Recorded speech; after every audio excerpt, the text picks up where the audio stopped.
আমার শাশুড়ি যখন অসুস্থ আছিল তখন আমি হসপিটালে গেছি, হসপিটালে থাকছি।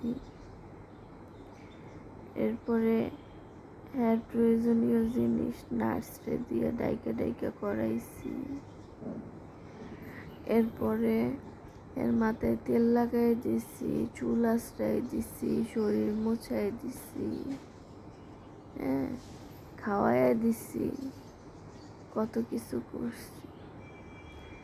আর আমার অসুস্থতার সময় আমার জামাইও কইছিল, হের পোলায় হের মায়েরে কইছে, আম্মা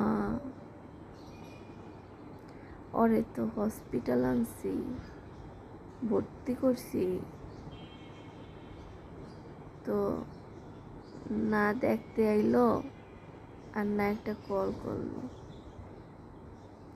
সমস্যা নাই, সমস্যা নাই, আবার হে যখন কোনো দিন অসুস্থ হইব আমি যামু দেখতে, আমি থাকমু, হ্যাঁ সব কিছু কইরাও দিব, আমার প্রতিদান দেব ওই উপরালায়, যে দেওয়ার হে দিলেই হইব। মইরা যায় নাই, বাচ্চা আছি, যার কেউ নাই তো হ্যাঁ আল্লাহ আছে না।